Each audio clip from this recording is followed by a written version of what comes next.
Okay, so today we are actually going to start looking at the more traditional kinds of shapes we're talking about when we say conic sections. Okay, the ones that we're more familiar with, the ones that we saw when we were looking at the two cones cutting through it with a plane, but the plane not going through that point where the vertices meet. And so today we're going to take a look at circles and parabolas. And really we're not going to spend a lot of time on circles because we've already talked about them before. So it's going to be more of just kind of a refresher on circles, and then we're going to spend most of our time talking about parabolas, which is also something we've seen before, but we're looking at it from a different point of view now.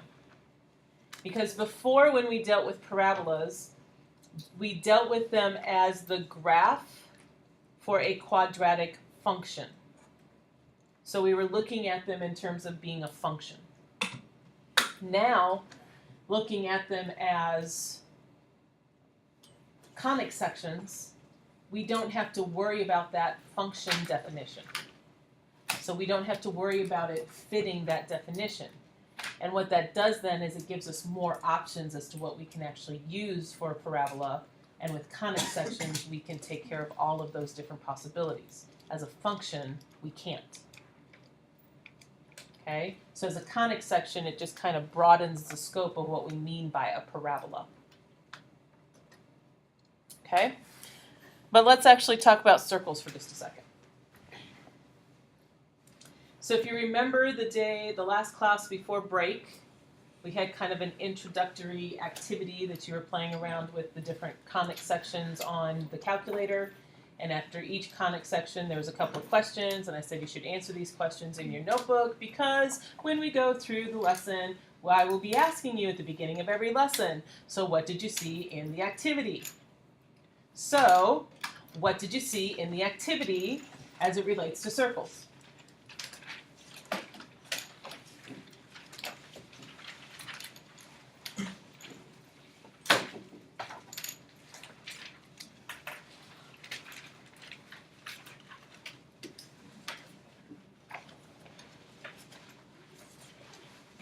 We talked about how many ways they can touch, like how many points or something like that. Or was that a different activity? Are you talking about like what? That was a different one. Like H and K. Yes, that's what you were looking at. So what do H and K tell me? Center point. The center point. H still represents horizontal translation. K still represents vertical translation. And so if you put those two things together, H and K together as an ordered pair are going to tell me where the center of my circle should be. Okay, what else did you see? R. What's R going to tell me? The size. The radius. And so therefore it's going to affect the size. So as you're playing around with your R value, the size of your circle is going to get bigger or smaller based on that R value. Okay, so circles is a great example because we're already kind of familiar with it, of just kind of setting up how we're going to approach each of our conic sections. We're going to talk about what the actual definition is. We're going to talk about what's called the standard equation. We'll also be seeing general equations in contrast to the standard equation. And then we're going to talk about the specific characteristics of that type of conic section and how you identify those characteristics and how you use those characteristics to help you graph. So with a circle, the definition of a circle is it's the set of all points xy that are equidistant from a fixed point hk, which we usually call the center. Okay, and so that's why we have this thing called a radius, because the radius represents what that distance is for all those equidistant points around that fixed point center.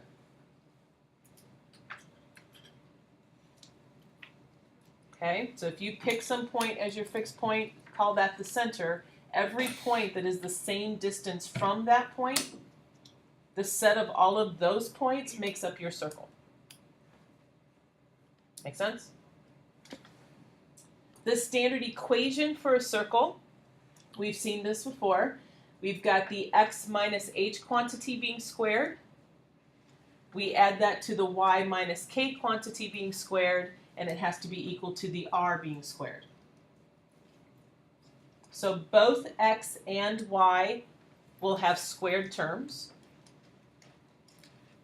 Whatever I subtract from x is my h value and will become the x coordinate in my center point. Whatever I subtract from y is my k value and will become the y coordinate in my center point. And so h comma k denotes my center. And then whatever it is we have that equal to, if I take the square root of it, I have my radius. Okay? So this is called the standard form of the equation because from this equation, I can very quickly pick out where my center is and where my radius is. I can pick out those key characteristics that a circle has to have. And so when we talk about these conic sections, the standard form is always the form we're interested in because it's the one that we're going to be able to tell the characteristics that we need for graphing. Okay? The general form, on the other hand, if you saw a general form of a circle, it would be the form where x minus whatever h was squared was all FOILed out, and y minus whatever k was squared was all FOILed out, and then everything was just in term plus term plus term plus term plus term. There was no parentheses, there's no quantities being squared, it was just all worked out. That's what we call the general form. And we're going to actually see one of those a little bit later with parabolas and how to work with that. Okay? So just a couple of quick problems with circles.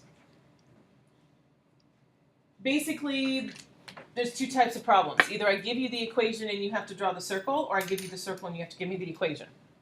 And that's really what's going to happen with all these conic sections. We need to be able to go both ways. If I give you the equation, you need to be able to draw the conic.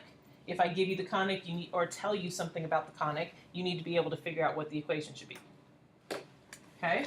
So if I wanted to graph the quantity x minus 2 squared plus the quantity y plus 4 squared equal to 36, what would I do first?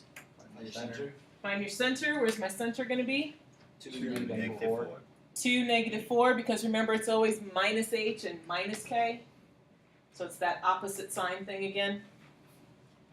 So 2, negative 4 is going to be about right there. And then what do I do from that? Find your radius. Radius is going to be, Square root of 36, which is 6. So then I just go 6 in each direction, right? 3, 6 up, 3, 6 to the left, 3, 6 down. And then to the best of your ability, and trust me, there will be no judgment here because I'm terrible at this. Whoops, see, I told you. You try to fit a circle amongst those points. That was just like a rounded diamond for me. Yeah, that's kind of what it ends up with for me too. Or an egg, or yeah, it comes out all kinds of silly ways. So, what you're going to get graded on a quiz or a test, if I ask you something about a circle, is not how beautiful or perfect your circle is. What's going to be graded is your center in the right place? And did you go out the right distance from the center in all 4 directions for your radius?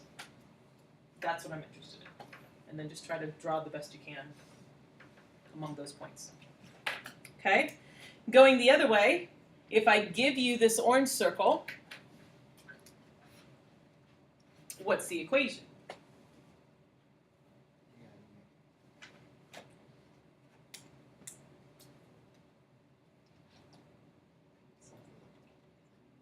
I think it's 397. It's in the center. 3, negative 7? Negative 3. Negative 3, negative 7. So what does that mean in terms of my equation? So you have x plus 3 squared plus parentheses, x plus 7 squared. y Y plus 7 equals 9. So regardless of which way you're going, whether it's I give you the equation, you graph it, or I give you the graph and you give me the equation, you still need to know what those key characteristics are. Either you have to figure them out from the equation so you can graph them that way, or you have to look at it on the graph so that you can then put the correct numbers in the correct places in the equation. So regardless of which way you're trying to do the problem, the key to the whole thing is going to be identifying those key characteristics that your conic section has. Okay, and with circles, that's center and radius. Questions on that? Everybody kind of remember that from before? All right, so let's talk about parabolas. So here's the definition. I love mathematical definitions because it's like, what? I don't know why math speak has to be so complicated. It seems like it always needs a translation after you read it. I remember my second year teaching, I ended up with pre-calc classes. And at the school I was at, we had 2 different pre-calculus classes. There was pre-calculus for business and pre-calculus for science and engineering. So pre-calculus for business worked in a book that was much more like application oriented and that kind of stuff. Pre-calculus for science and engineering was for like people who were going off to be like, math majors. So it was more theoretical and tough. And this was my second year teaching, and this book was so complicated that when I read it to try to teach it, I didn't understand it. And I had just been through high school and college and was a math major, and I didn't even understand it. This number of days I gave those poor students study hall because it's like, I don't even know what to teach you. I still don't understand the lesson I'm reading. I'm working on it. Like, y'all need a study hall today? They'd all be like, yeah. And I'm like, okay, go get your stuff and come back and work. Because I'm still trying to figure out the lesson. Like, it was that hard. So unfortunately, that's kind of what math speak does. It makes you look at it and your eyes pop out because you're like, I don't know what that just said. So let me translate for you, in case you're looking at this definition and thinking the same thing. So, again, we're always talking about a set of points, right? When we're talking about the circle, it's the set of points that are equidistant from the center. With the parabola, we've got this set of points, x, y, but the criteria, I guess, for these points is that they have to be equidistant from a fixed line, which we call the directrix, and a fixed point, which we call the focus. And the focus cannot be on the line. Okay? So if you look at the picture, this helps to kind of clarify what's going on here. Here's my parabola. Here's this line that we're calling the directrix. Here's the point we're calling the focus. And what this definition says is if I pick any point on the parabola, the distance from the focus to that point has to be the same as the distance from that point to my line. So all of the points that fit that criteria make up the parabola. So the distance from here to here is the same as the distance from here to here. Okay, I'm going to show you a little bit more and hopefully this will help clear it up. But if we finish up here, along with that definition then is some of the key pieces. We've got a vertex, just like we had before in parabolas. The vertex then has to be the midpoint between the focus and the directrix, always. Because again, that vertex is a point on the line, or excuse me, on the parabola. And so the distance from focus to point has to be the same as vertex to line. So that makes the vertex the midpoint. Okay? And then we have the axis of symmetry, which again, we've talked about that before. And the axis of symmetry is still through the vertex, but they're expanding that now and saying it's the line that is through the focus and the vertex. So it's going to be that vertical line in this case that goes through the focus and the vertex. Okay? So just to try to show you this a little bit more to make sure you understand what this definition is saying, let's see if this will work this time.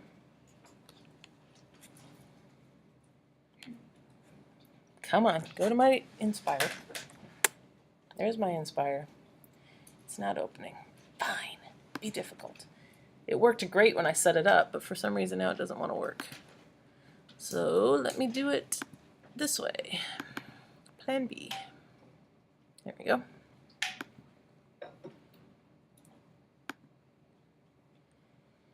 All right. So you can see here we have a parabola. We've got point F, which is representing the focus. We've got a point on the parabola, which is labeled point P. And then we've got a point down here on our line, our directrix, which is point Q. And that point Q is where the perpendicular line from P to the directrix is, because that would be, again, what we would consider the distance based on what we talked about last lesson, right? That perpendicular segment.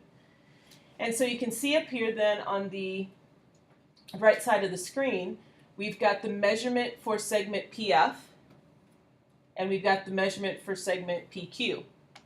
And you can see where it is currently that those two are the same, which means if I take the ratio of PF to PQ, it should be 1. Okay? Now watch what happens when I move point P. I'm going to move it around a little bit. You watch what happens to PF and PQ.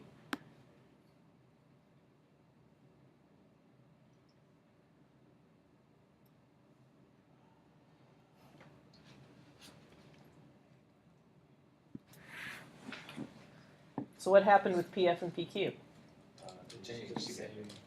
They change, but they always change to the same thing, right? No matter where I put that point, PF and PQ are the same thing, and this ratio down here of PF to PQ was always 1. It never changed. That's what it means by the set of points that are equidistant from the point focus and the line directrix. Okay? And it's not just about, oh, well, it's just because of where that focus is. If I change the focus, there's a lot of things that change here, but the fact that PF is equal to PQ does not change. What does change is how wide or narrow my parabola is. And notice that as I change F, what else changes? The directrix. Because again, if the vertex has to be the midpoint, then if I change this distance from vertex to focus, the distance from vertex to directrix has to change equally. What if you change the vertex? Can you grab it? I don't think so on this one. I'm pretty sure. No, I can't do anything to change the actual parabola. Okay, and so if I put this new focus in and then change my point around, same thing happens. PF and PQ are still going to be the same distance no matter where I put that point. Okay, so that's what happens with parabola. That's what makes that particular shape. Any questions on that?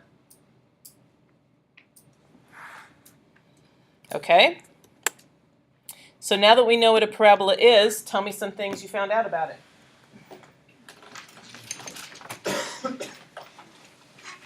Well, also got H and K. It also has H and K. So if I put H and K together as an ordered pair this time, what does it tell me? The vertex. The vertex. Okay, so H and K are still important values to pay attention to because they're going to tell me where the vertex is. What else? P is the focus. P is the focus. Or is it? That's just kind of I'm bird.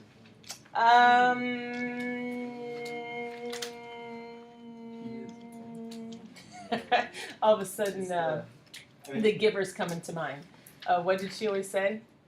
Did you guys see The Giver when it came out this last time? What do they always say? Clarification of language or something like that. Like every time you say, "Oh, I love," and they're like, "No, you can't say that." "Oh, I really could." "No, you can't say that." What was her phrase? Clarification of language? Yeah. Is that what it was? Clarification of language.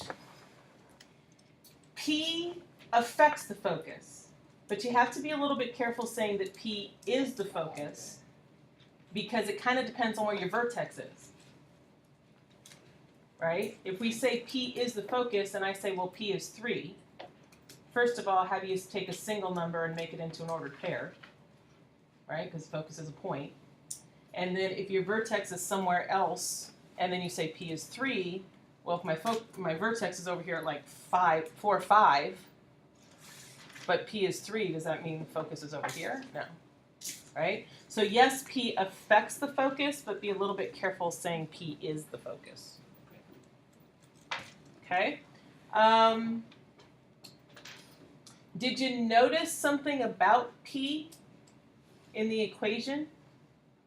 What did it always have to be multiplied by? 4. Which is kind of a weird little thing about parabolas, but that is the case. P always gets multiplied by 4 in the equation. Okay, anything else you noticed about parabolas when you're playing around with them? P is negative, it reflects to the x-axis. When P is negative, it reflects to the x-axis if the parabola I start with is up. But are those the only 2 parabolas I can work with now? No. No. So that's the other thing about parabolas now is not only can I have one that opens up and one that opens down, I can have one that opens right and one that opens left. So when we're talking about sideways parabolas, normally they're going to open to the right. If P is negative, then they're going to open to the left. Okay, so it is a reflection, but it depends on which way the parabola is starting as to which way it reflects. Okay, anything else? All right, so because we have sort of 2 different orientations of how parabolas can go, either up, down, or left, right, we distinguish them based on the axis of symmetry. So these parabolas are considered vertical parabolas because the axis of symmetry is a vertical line. Okay? The standard equation for vertical parabolas is x minus h quantity squared equals 4p times the quantity y minus k. Now, the key feature I think about this equation when it comes to like seeing an equation and knowing which conic section you're looking at is the fact that only one of our variables is squared. Circles, both of them are squared.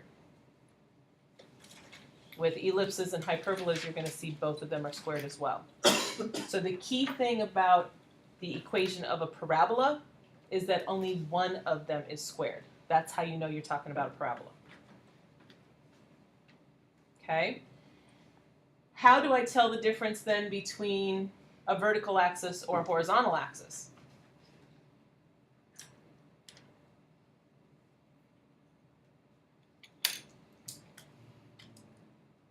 Oh, come on, I led you right to it. The water's right there. Drink. Squared with square root.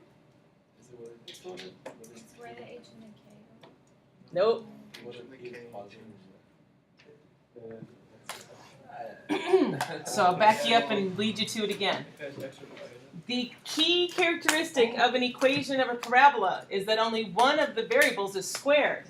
Oh, So how do you tell whether it's going to be a vertical or horizontal? whether y is squared or. There you go. Now you're drinking. By which one is squared? Okay. When the x is squared, that's kind of normal, right? That's like parabolas we've dealt with for years now, is when x is squared. And so we would expect those parabolas to open up or down. But if it's the y that's squared, that's when we get the sideways parabolas. And in that case, is it x minus y squared equals 4p y minus h? Nope. But I'll show you in just a second. Okay? So that's how you tell the difference between whether you're talking about vertical or horizontal. So for vertical, it's x minus h being squared, and then everything else is on the other side, and it's this 4p that's out here as a coefficient times this quantity y minus k. So the vertex, again, whoops, my pen on. The vertex, again, is going to be that hk ordered pair. And the vertex is what I would call sort of the anchor point. Every one of these conic sections we talk about is going to have that one point that if I know where that is, then like everything else just kind of falls in place around it. So for a circle, the anchor point is the center, right? If I know where the center is, then the circle just kind of falls in place around it. For a parabola, that anchor point is the vertex. If you know where that vertex is supposed to go, then you can kind of figure out how to fill in around it. Okay? So those anchor points are almost always going to be the ordered pair HK. So that's pretty consistent. Now, directrix, focus, and axis of symmetry are the other key characteristics that you need to be able to identify on a parabola. And oftentimes you will be asked, graph this thing, and then identify them. You have to be able to come up with, here's what my directrix is, here's what my focus is, here's what my vertex is, here's what my axis of symmetry is. Okay? So we're going to talk about it in general terms, which is actually the harder part, and then we'll do a couple of actual examples and you'll see that it's really pretty easy. Okay? So, directrix, remember this is a line.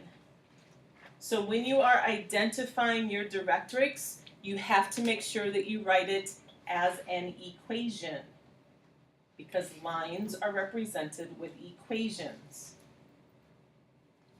So if I ask you what's the directrix and you tell me 3,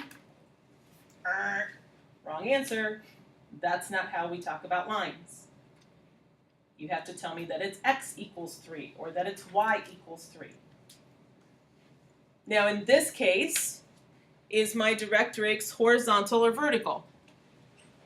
Horizontal. Horizontal. Axis of symmetry is vertical. That's what gives us the name, which means the directrix is going to go the other way. It's horizontal. Horizontal lines have the form of what for their equations? Y equals. Y equals something. So there's a start. Okay. Now, what is y going to equal? It says here it's going to equal k minus p.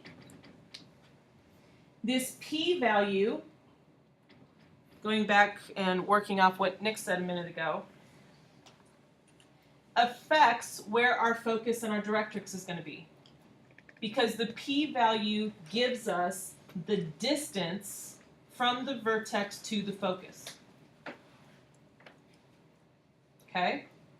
So the p value is the distance from the vertex to the focus, which means that it's also going to be the distance from the vertex to the directrix.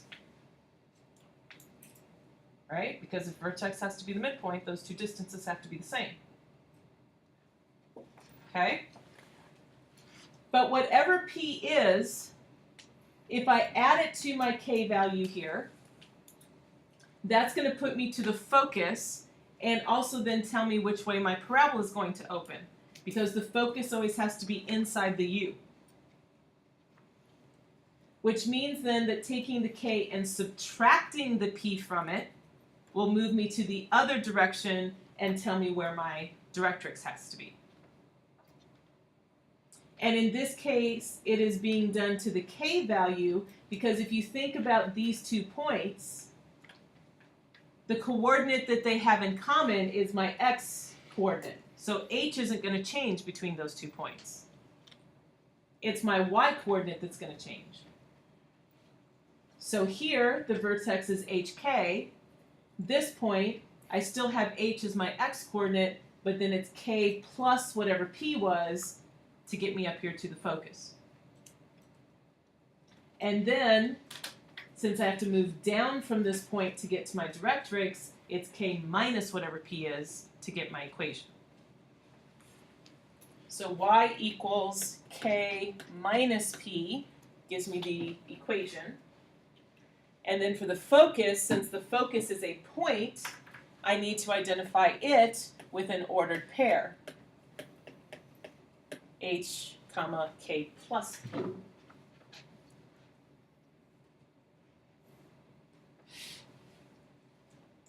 Make sense? And then finally, my axis of symmetry. Again, this is a line, so I need an equation for it. What kind of a line is my axis? Vertical. Vertical lines have an equation that says x equals something. And what does x equal for this line? H. Whatever my h value is. Because it's the vertical line that's going through both the focus and the vertex, and they both have an x value of h. Okay, so in general terms, this is what we have to do. Now, once we actually start putting some numbers in play here, it gets a lot easier to see how it actually works out. Okay, now that's for the vertical.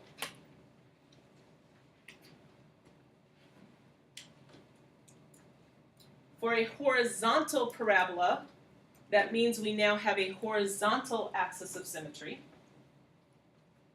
And that's what gives us the sideways parabolas. And so what's different about our equation? Now it's y minus k squared. Now it's the y that's being squared. But notice it's still k that is coupled up with the y. And the h is still coupled up with the x. And our vertex is still h, comma, k. So the x-coordinate for our point is always the number that goes along with x. The y-coordinate for our point is always the number being subtracted from y. Okay, that part doesn't change. But which one is getting squared, that can change, and that's what's going to change the orientation of our parabola. Okay? So now, let's talk about focus for a second. If this is my vertex, and this is my focus, what changed between those 2 points now? The x-coordinate or the y-coordinate? The x-coordinate, right? These 2 points have the same y-coordinate. It's the x-coordinate that changes now. So now, for the focus, it's h that we add p to.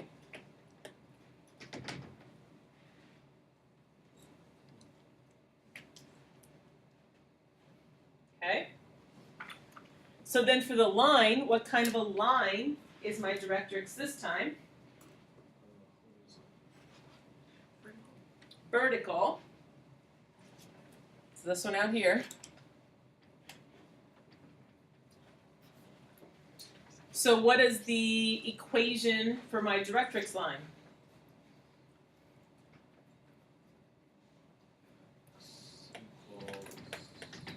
H minus P. H minus P. So it's still plus P for the focus and minus P for the directrix, but I have to do that to the H value now, rather than to the K value, because I'm moving left and right rather than up and down.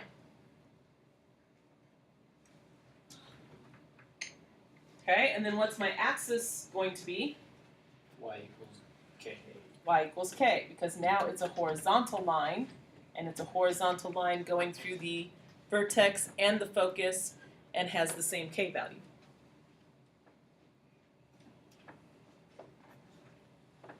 So same idea behind what's going on. We just have to change a different coordinate because of the orientation of our parabola, being a sideways parabola instead of an up-down parabola.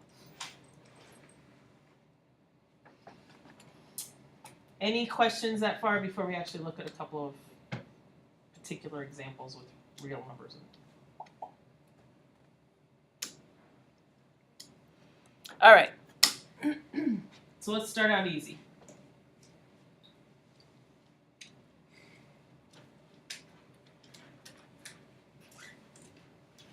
There is a certain progression that I would generally recommend when you're dealing with conic sections. So I'm going to try to show it to you, and then I really recommend that this is kind of the thought process that you practice, because it will work for all of our conic sections for the most part. It's a general step-by-step process. And the more you practice it, then the easier it's going to be to just remember what you should do when you get to a quiz or test. So the first thing you should do is this.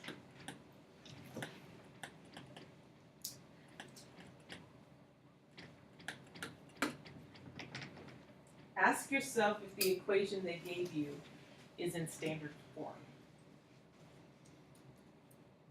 Because if it's not, if it's in general form, then the very first thing you're going to want to do is rewrite it into standard form. Again, standard form is the one that's going to allow us to pick out all of those different pieces of the puzzle that are going to allow us to graph it. In general form, you're not going to be able to pick out what your vertex is or what your center is or any of those kinds of characteristics. So would you say that this one fits our standard form that you just wrote down? Nope. I heard one yes and one no. So somebody want to break the tie? Yes. Yeah, it does. Now what's missing is what? All the other stuff. What's the other stuff we're missing? It would be the HK. It doesn't really say that P is -2, but we can know that because we know that it's 4P times Okay, X. so we're not really missing P, right? It's just been engulfed, Yeah. so to speak. But we're missing H and K. So what must that mean? 0, 0 is our vertex. Yeah. Okay? So yeah, this really is standard form. We've got one of our variables being squared on one side. We've got the not squared variable on the other side being multiplied by some coefficient. That's basically standard form. Okay? So yes, we're good to go there. We should be able to pick out what we need from this. All right, so then what is that anchor point? In this case, that's going to be the vertex. Which is 0, 0 because H and K are both 0. Okay, so we know our vertex is right there. Okay.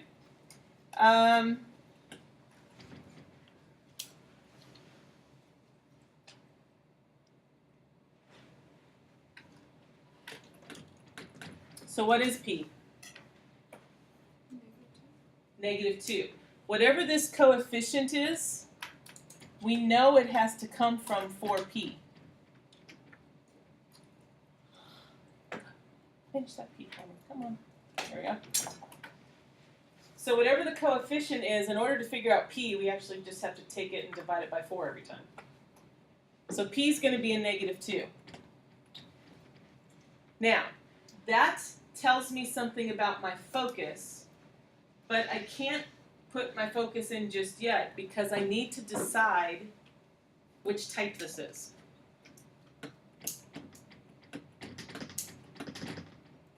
Is this a vertical or is this a horizontal?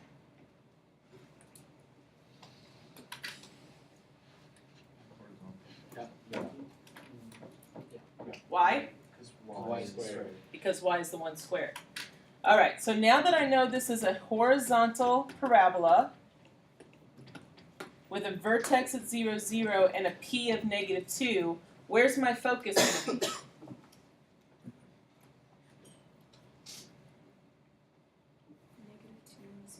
-2, 0, right? Because if P is negative, a positive move on a horizontal parabola would be to the right.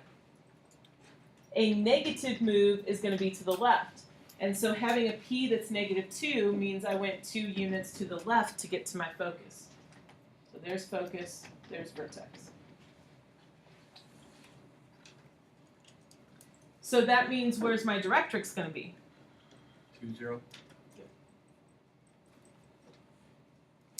Well, x is equal to 2. Thank you. It's not a point, it's a line.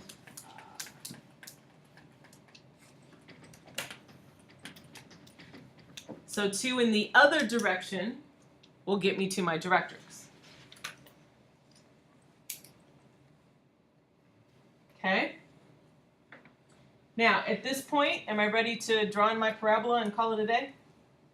Maybe.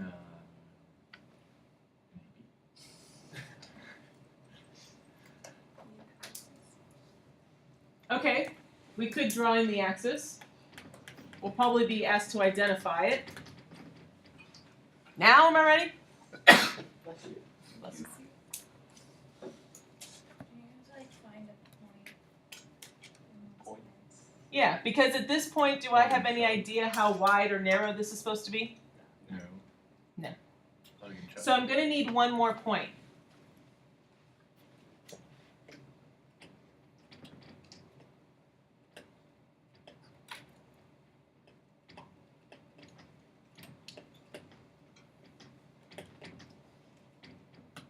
Can you just go up from the focus and out from the directrix so you have a square and then out that?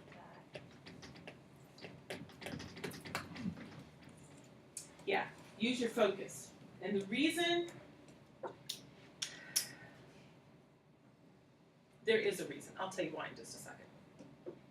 But you need to use a value from the focus. Now the reason I'm keeping that a little bit vague is whether you use the x value or the y value depends on which way things are oriented. Okay? But you need to use one of those two back in your equation to figure out where a couple of points would be on either side of your focus.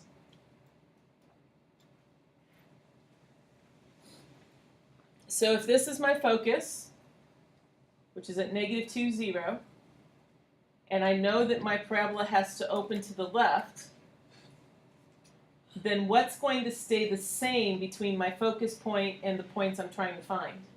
The x or the y? The y stays the same? No, the X. The x stays the same, right? Because all of 3 of these points, the focus and the 2 points I'm trying to find on either side, are all going to have that x coordinate. So what is the x coordinate from my focus? -2. That's what I'm going to put into my equation to find y. Okay?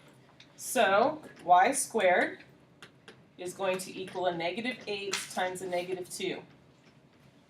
-8 times -2 is 16, which is what y squared is supposed to equal. So I have to take the square root of both sides, and y will equal. Plus or minus 4. Thank you. So +4 up gives me a point. -4 down gives me a point. And now I have an idea of how wide my parabola is supposed to be. Now, why the focus?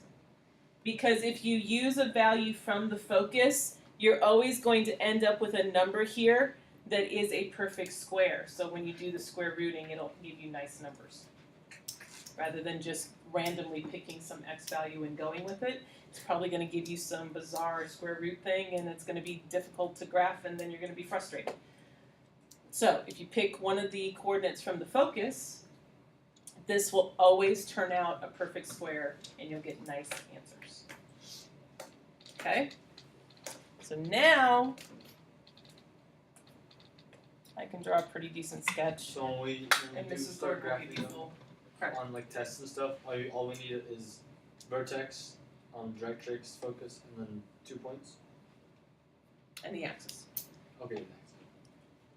Now, what I didn't ask you here, but you will often get asked, is in addition to graphing, they'll say, and identify the key characteristics. Okay? So that means you actually have to label them with the correct ordered pair or equation. Labeling like this, F, V, D, and A, is not going to get you your points.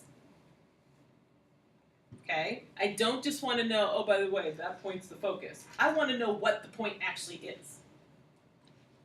Now, you can do this one of two ways, and I don't really care which way you do it. You can either label it right on the graph itself, so that point's -2, 0. This point is 0, 0. My axis is what? Y equals 0. Y equals 0, and my directrix X is 2. equals 2. If you want to do it like that, right on the graph, that's fine. But some of you get really small and really not so neat. So just make sure I can read it if you're going to do it right on the graph. Otherwise, you can just off to the side make yourself a list. V colon 0, 0. F colon -2, 0. D colon x equals 2. A colon y equals 0. So either way is fine, but you've got to identify them one way or the other. And it's not just, oh look, there's the F. Have you guys seen the, this is a meme that goes around a lot every now and then. Oh, I have that. Oh yeah.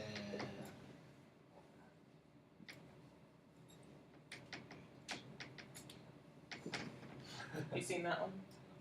Yeah. We're not doing that. That one's not going to get you any points. Okay, so you don't just get to label the point as F and go, look, there's the focus, I found it. Okay?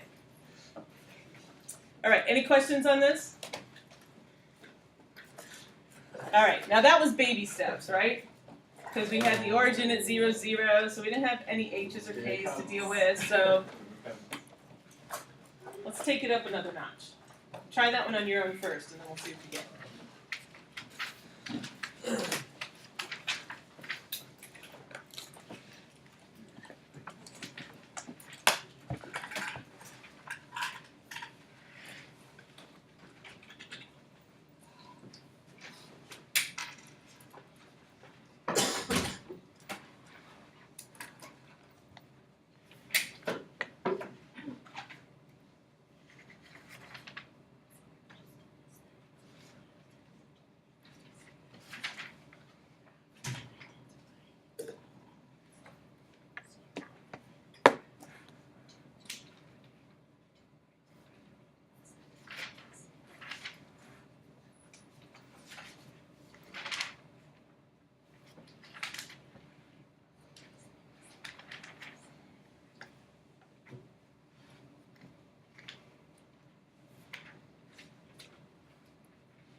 see how we're doing.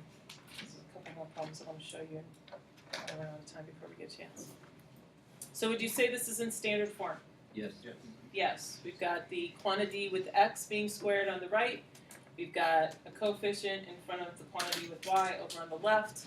So yes. So what's my p-value? 1/2. 1/2. And my vertex? 2, 3. So that's what you should identify first, and make sure you do identify your p first before you start graphing things, because p is probably going to affect what kind of scale you want to use. Like if p is 1/2 now, so I'm supposed to be 1/2 of a unit away from my vertex, I may want to consider setting up my scale like this. So I've got some room to do all that, right? There's 4 there. There's 5 there. Okay? So now I'm going to go to 2, 3. 1, 2, 1, 2, 3, which is actually right there now as a point. And then I've got a p of 1/2. What direction should I go from that vertex to get to my focus? Up. Why? Because the graph opens up. And how do you know that? Because p is positive. And K Because plus x P. is squared. okay, it's the combination of those two, right? X is squared, so it's got to be a vertical axis. And then p is positive, so it's got to open up. So from my vertex here, I need to go up a 1/2 point, or 1/2 unit, to get to my focus. Which then means, where do I go for my directrix? Down 1/2 and make an equation. Okay? So vertex is at 2, 3. That means the focus is where? 2, 3.5. 2, 3.5. And the directrix? Y is equal to 1.5. 2, yeah, 1. 2.5. Isn't that?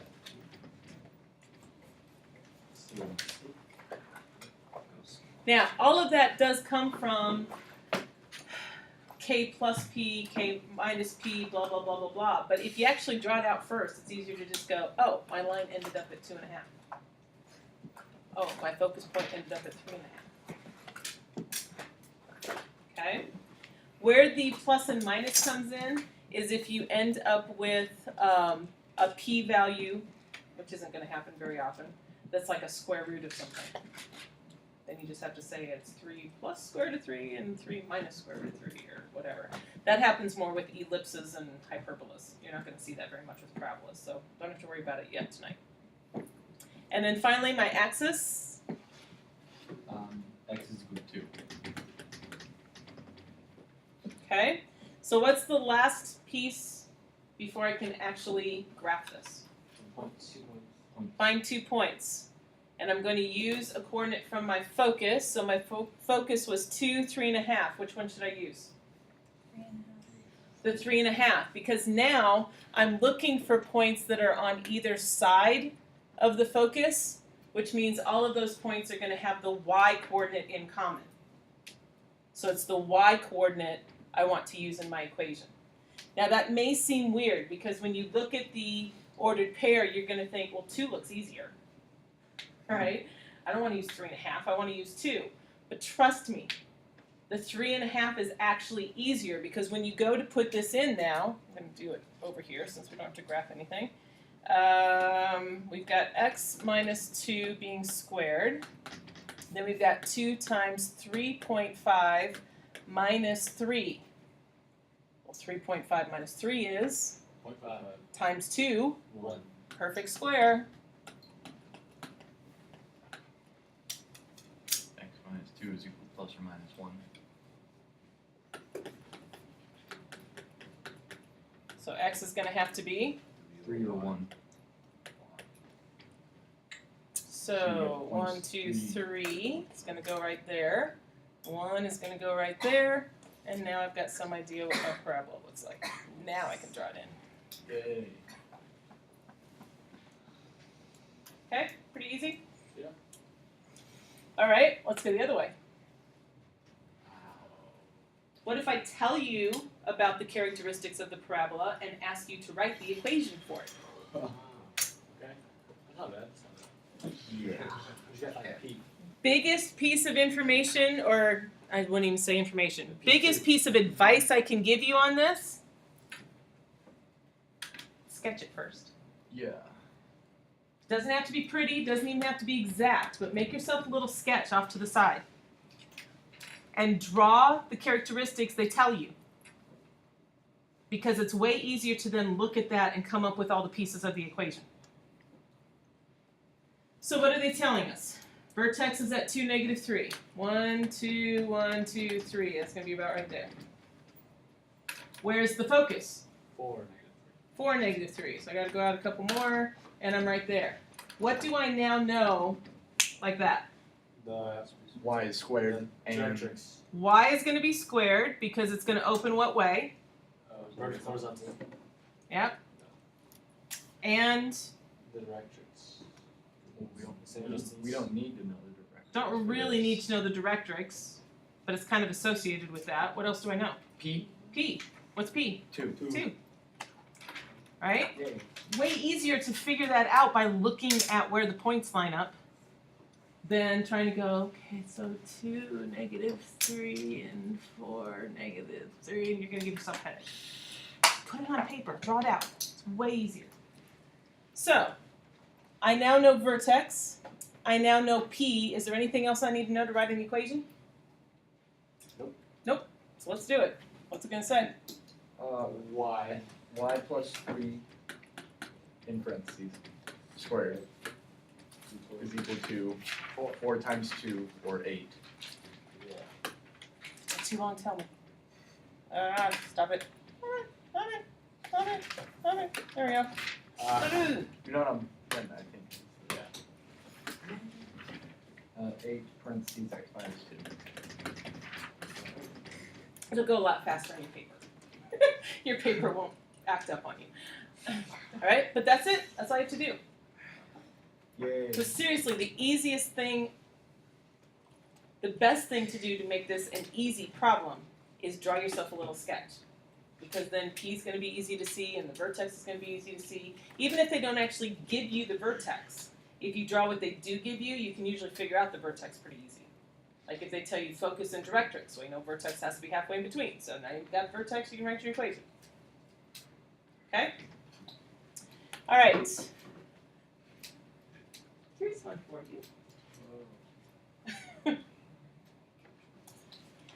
Oh boy. No. So this is what would be considered a general form of the parabola. Because it's been all multiplied out. Oh, yeah. We don't have those quantities being squared and all that easy stuff like we did in the standard form. So in order to be able to graph this using a conic section approach, we need to change this into standard form. Okay? So the first thing to look at is which variable is being squared? Y. Y. Okay? So what that means is I want to get all the y terms together on one side, and I want to get everything else together on the other side. Okay? But actually, even before that, is there any way I can make this less ugly? You can foil it. Yeah, let's multiply everything by 4 first. Oh, or So that. 4x is going to equal y squared plus 6y plus 13. Totally legal. It's still an equation. You can still do whatever you want to both sides of an equation, and that's way prettier. All right. So now I've got y squared and I've got y over here. So I'm going to go ahead and move this 13 over here, and then I'll have my y terms over here. Now the question is, how do I make that end up looking like what we've been talking about for the last hour? Magic. Take the 4. Better. Better than that.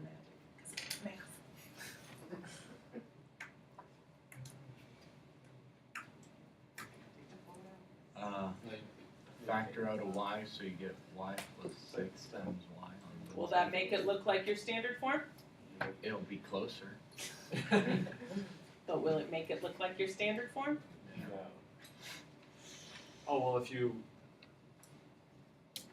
just put 4p in front of it.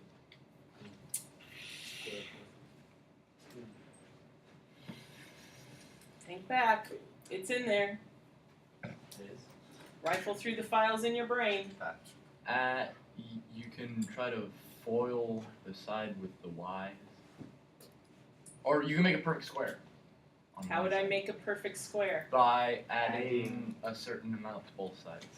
And what would that certain amount be? What do I need to add into this spot to make this a perfect 9? square? Complete the square, right? Yeah. Completing the square, right? On the exam last year, it said complete the square. Yeah, I Wait, remember how that. did you? I just drew Half of this squared, Uh, right? That's completing the square. You take half of the non-squared term and you square it, and that's what you have to add out here.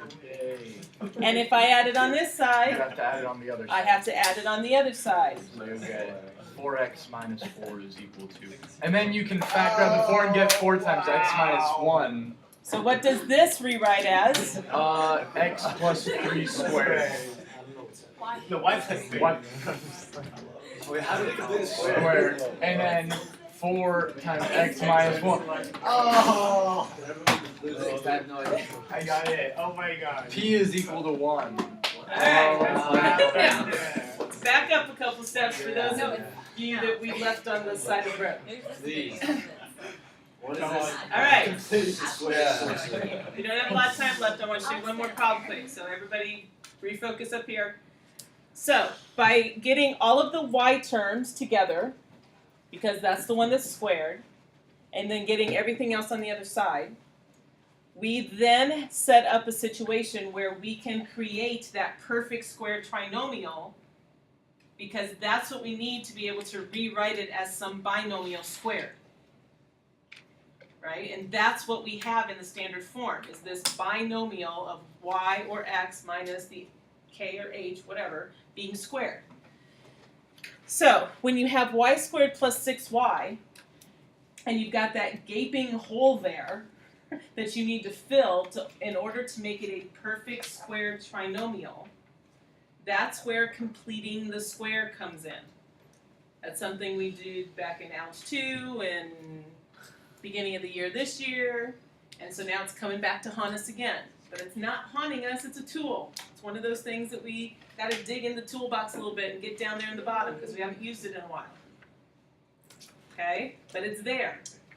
And what completing the square says is I can take half of the coefficient on the linear term and square it, and that tells me what the constant needs to be in order to end up with a perfect square trinomial.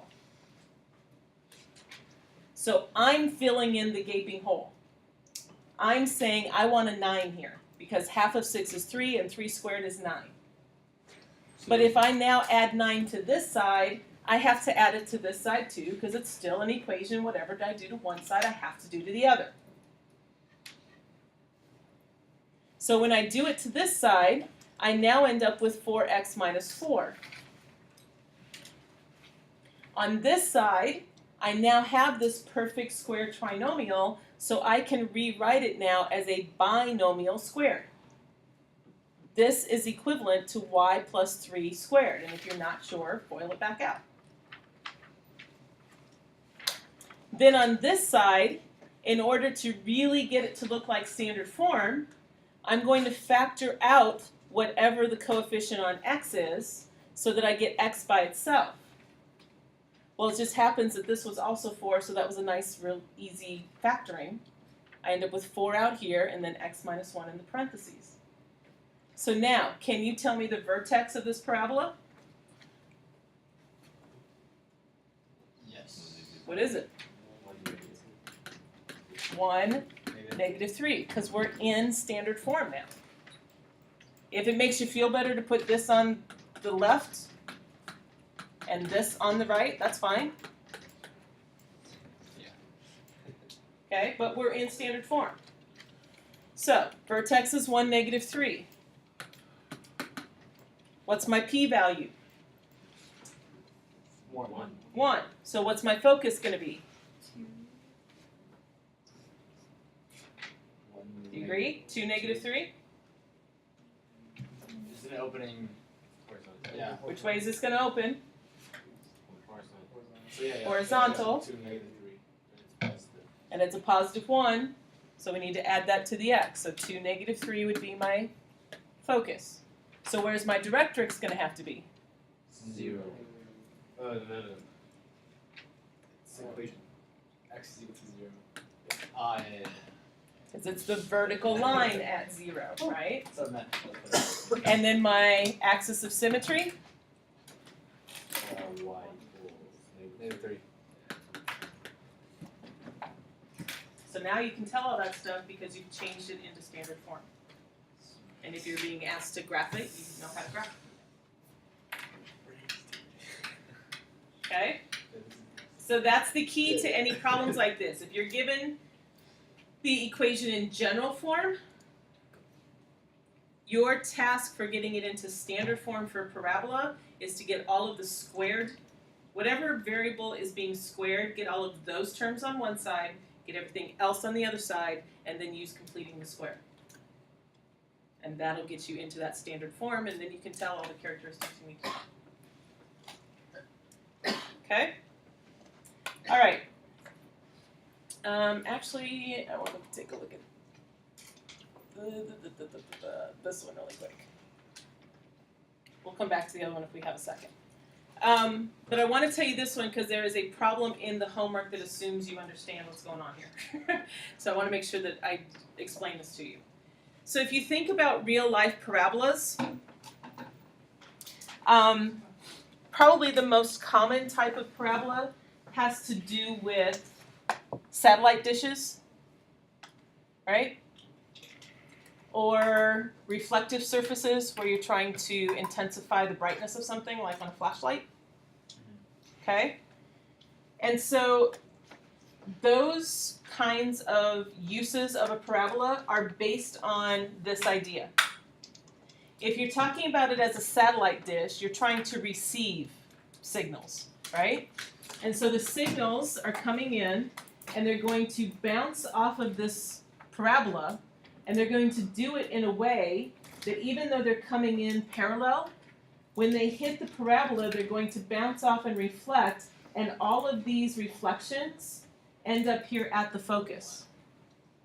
So when you see a satellite dish, and it's got that little bulb kind of in the middle, you know, all the little braces coming out, and there's that bulb in the middle, that bulb is the focus of that parabola, because that's where all of the rays are going to bounce off and hit.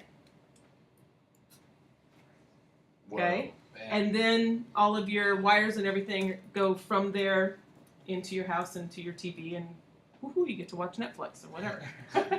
All right? It also works the other way. So if you're trying to send things out, like you would on a flashlight, you've got this tiny little bulb in your flashlight. The flashlight is sending out light rays. The light rays bounce off of the parabola and get sent out parallel to each other. So again, that bulb is the focus. And then it sends out the rays, and they bounce off and they go out parallel, and that intensifies the light.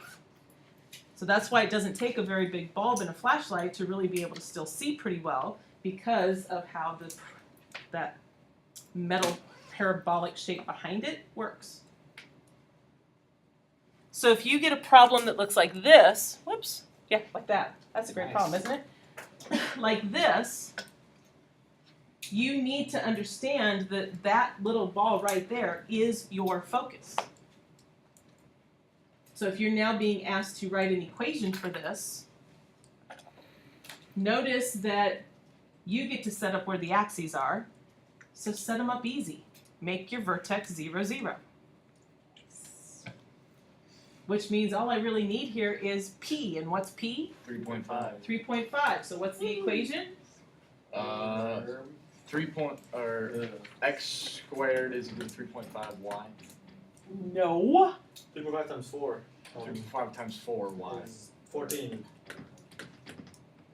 That's Nice the catch. equation of a cross section of that parabola. Okay, so it's simple as long as you understand that this really is the focus for this parabolic shape. Okay, makes sense? All right, one other quick thing, because you'll see something similar to this as well. This is another example of something where a parabola would come into use. You've got this person who's standing in the middle of a wood beam, and because of the weight, the beam has deflected a little bit, it's bent a little bit, and so once it's bent, you've got sort of this parabolic shape. Okay? Again, we are determining our x and y, so we're assuming that the vertex here is going to be at 0, 0. Do I know the focus in this case? No. I'm being told that it deflects by 2 inches, but there's nothing that tells me that the focus actually was right there in the first place. Right? So how am I supposed to figure out P then? If I don't have a focus, how do I get P?